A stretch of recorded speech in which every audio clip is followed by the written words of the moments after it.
On the Track is a web TV show about cryptozoology, natural history, green issues and whatever else the team feel like making up as they go along.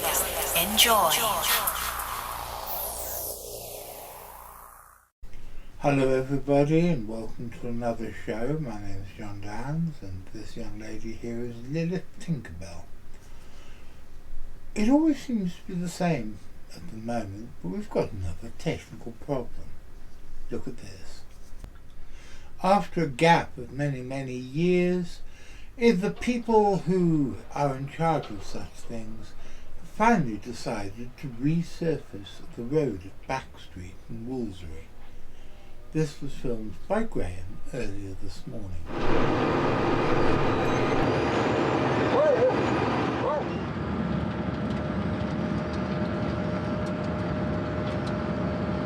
Roadworks close to home.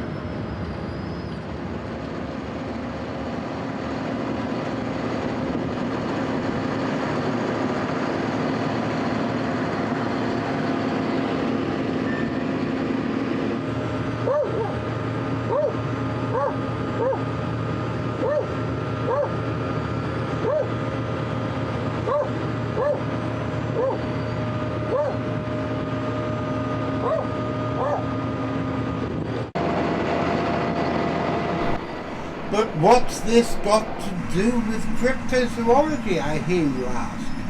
In fact, what's it got to do with any sort of zoology, apart from the fact that Archie doesn't know whether to make friends with the road-fixing machine or to go out and tear its throat out? I think he's probably tending towards the former, but I wouldn't like to put it to the test. But what's the problem, I hear you ask?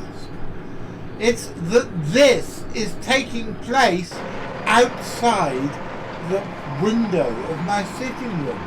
And as any of you will know who are regular viewers of this show, that behind me is the window of my sitting room. So the earth moving equipment is happening less than 3 yards away from me. And bloody hell, it's a horrible row, and Richard and I have now got the unenviable task of trying to record a show over the top of this noise. Because believe me, we've got something really special for you this week. Now, that's what I call an introduction combining both highway maintenance and an enigmatic slice of something that's enigmatic.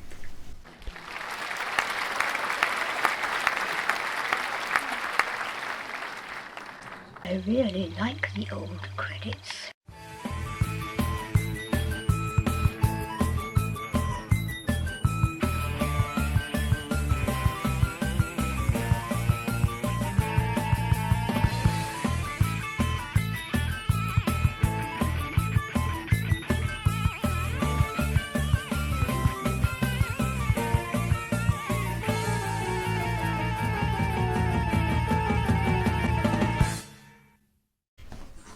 One of the most frustrating things about cryptozoology is the lack of physical evidence.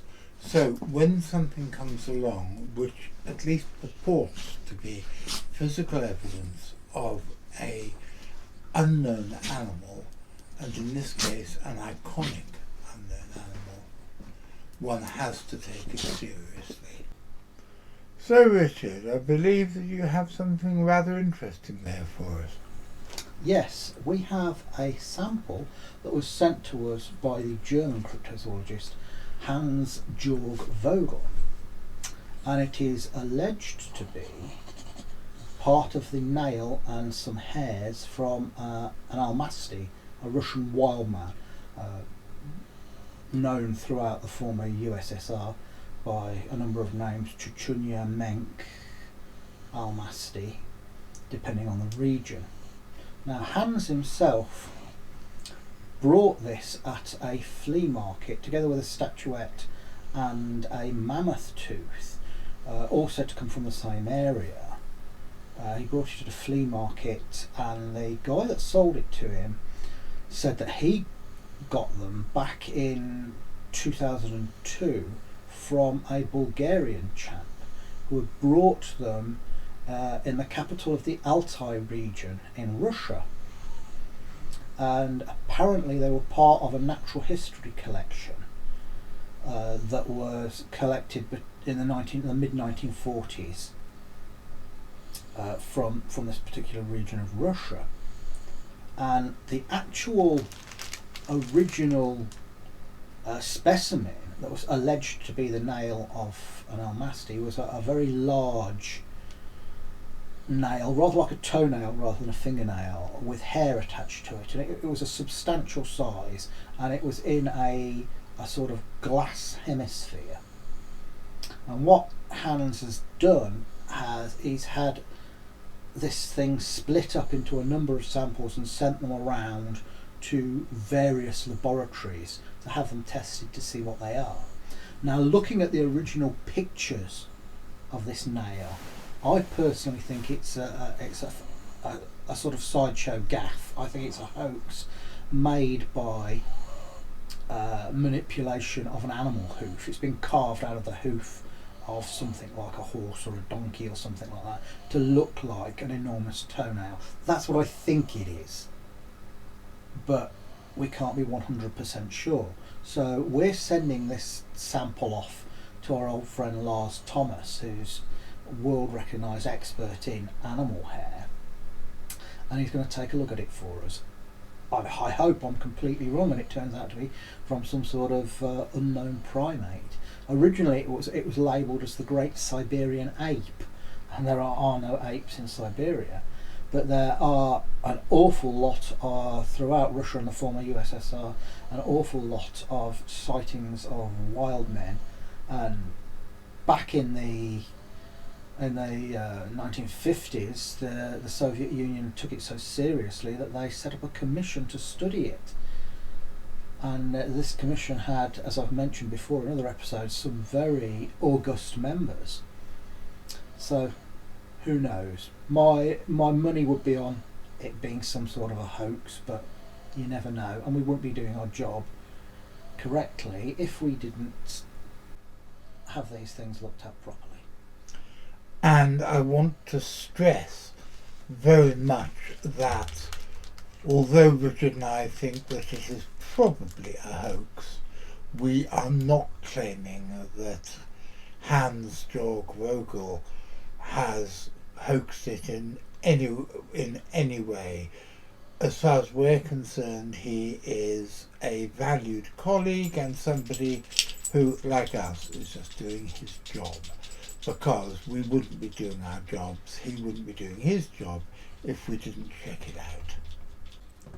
So Richard, it's not every day that you have an Almasty finger in the house, even if it is a fake one. So let's have a look at it. Richard is, of course, wearing gloves to avoid contaminating the specimen with his own DNA.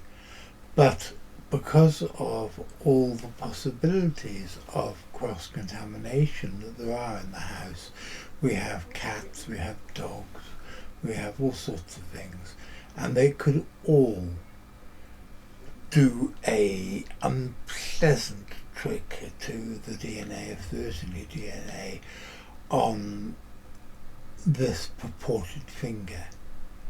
So Richard's wearing gloves, but even more so, we decided not to take it out with its plastic sleeve, and we're going to send it in its plastic sleeve direct to Lars. I find this all terribly exciting, and you can actually cut the atmosphere in here with a knife, because all three of us are aware that although it is probably a hoax, we might be making zoological history. We might have proof here that Homo sapiens sapiens, us, are not alone, that there are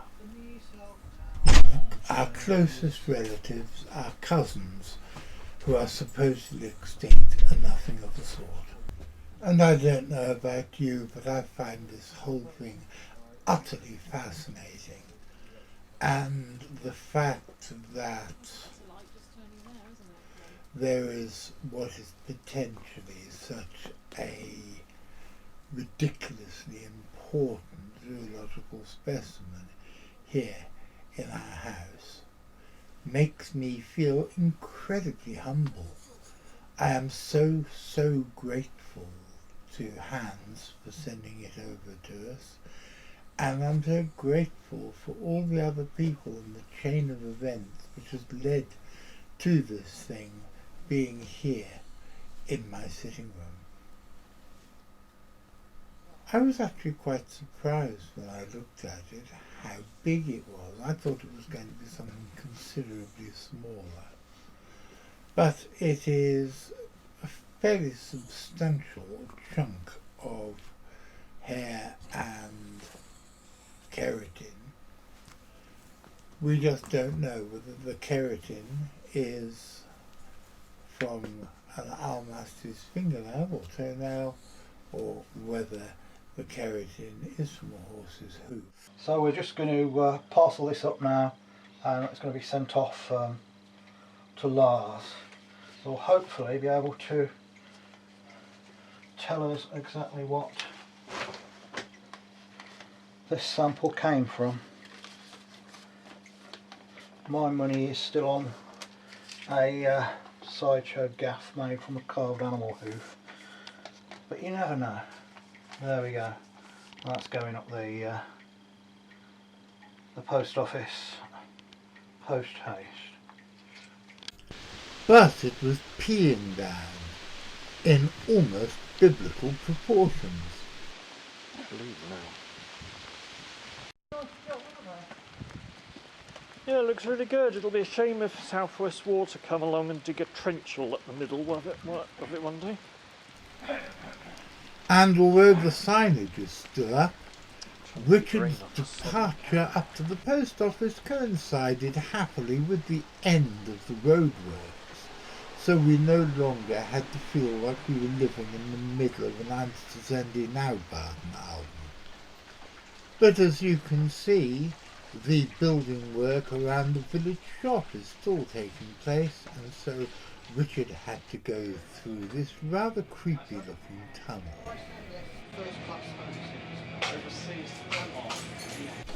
We are very lucky in the way that the people in the village, and particularly in the village shop, have always been very forbearing when we've wanted to film there or when we've done something stupid in public. We're very lucky to be here, and this is another time I'd like to say a big thank you to the people of Wolseley. Signed at 685, and that's tracked and signed. Tracked and signed would be best, I think. Tracked and signed is what we want. International tracked and signed at 685. And we'll do a certificate of posting. Cheers. Yeah, is that everything for you, sir?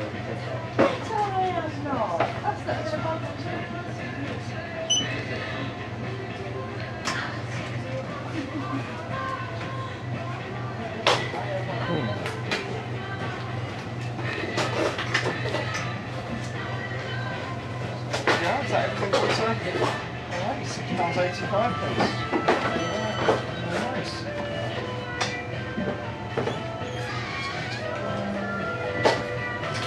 Believe it or not, that is some samples taken in Siberia that may be hair from a man from a Russian wild man related to the Yeti.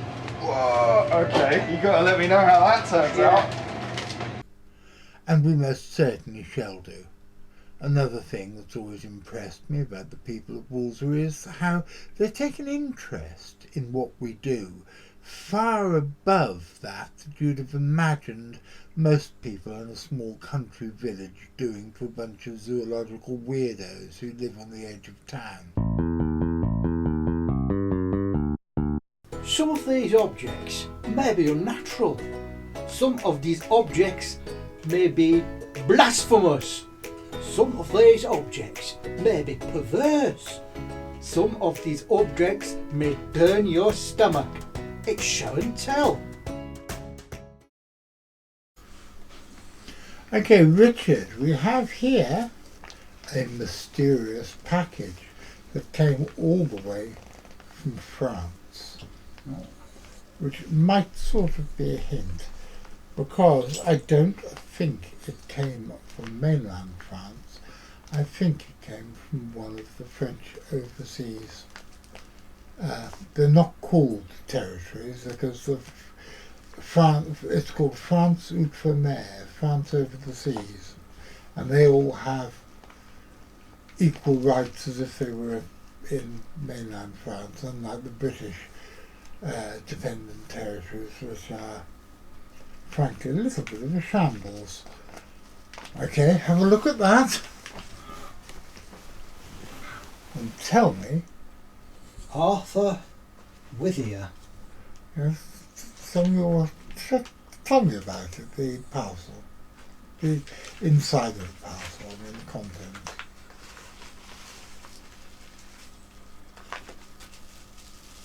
Oh, that's a tension sheet. That, I think, is a shard from the egg of a Madagascar elephant bird. Yes, exactly. Do you see why I was so pleased when we got it? Now, if it was a moa, that wouldn't have been French territory. So that's why I know it's an elephant bird rather than a moa. The biggest egg ever laid by any animal, as far as we know. Bigger than the biggest dinosaur egg they've found. Bigger than the moa's eggs. I don't think anybody's found the fossilised egg of a Genyornis, the giant flightless duck from Australia. But that's pretty amazing. I got that the same day as I got the lizard, and I was so impressed with having got that. I think it's probably the best 15 quid I've ever spent. So tell us about Aepyornis. The Madagascar elephant bird, a gigantic flightless bird from Madagascar. Not as tall as the moa, but heavier. It was heavily built, so the largest moas may have been taller, but they weren't as bulky. Until recently it was thought to be the largest bird, but the Australian Genyornis may have been even bigger. I think the court's still out on that one. But they lived across the island of Madagascar, and then they vanished. And the reason we think that they died out, together with the other megafauna, is the influence of human beings. Now, they would have been very large, powerful animals, hard to hunt.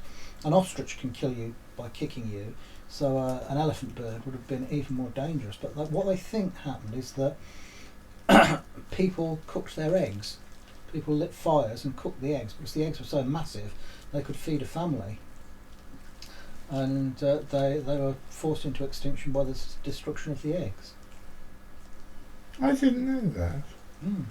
One of my favourite bits of David Attenborough's writing is from his book Zoo Quest to Madagascar, where he talks about reassembling an entire egg from the shards, because apparently the shards are everywhere. Mm.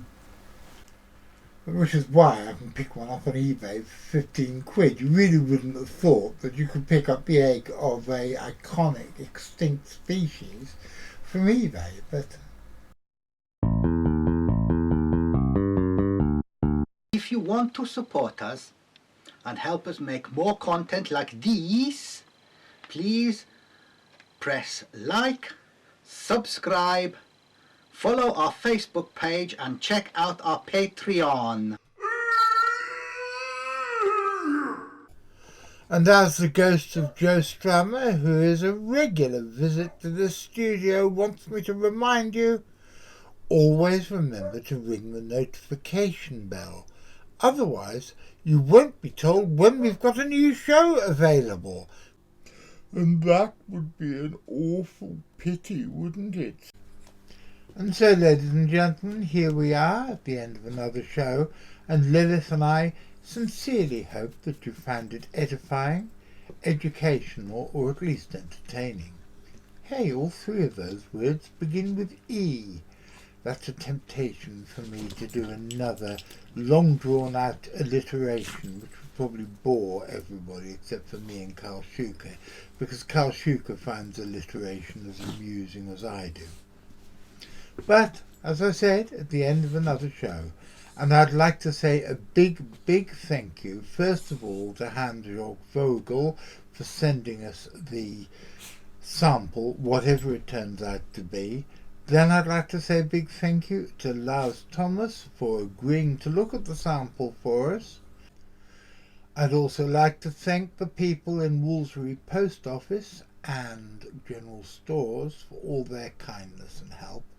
And then, in no particular order, Richard Freeman for doing all the things that you've seen him do in this show, Carl Marshall for all sorts of other reasons, because he hasn't been in this show but he was behind the scenes a lot, to Graham Inglis, to our producer Louis, and of course to the three girls, Maxine, Charlotte and Sarah, who each in their own particular ways do stuff to make the CFZ's life, and mine in particular, more jolly and interesting than it would be otherwise. And that is about it then. So thank you very much to all these people, and I hope you're not too downhearted, because we will be back in 7 days' time. Because in 7 days' time it's Saturday afternoon, every Saturday afternoon at 3 o'clock. It is On the Track time. And I tell you what, the episode that came out a couple of weeks back when we had the appalling internet outage, and I missed seeing the premiere and joining in the live chat, I found myself incredibly disappointed by that. So I hope that's not going to happen in the future, and I hope to see you all then next Saturday afternoon at 3, because if you're watching I'll be there as well, so I'll be seeing you.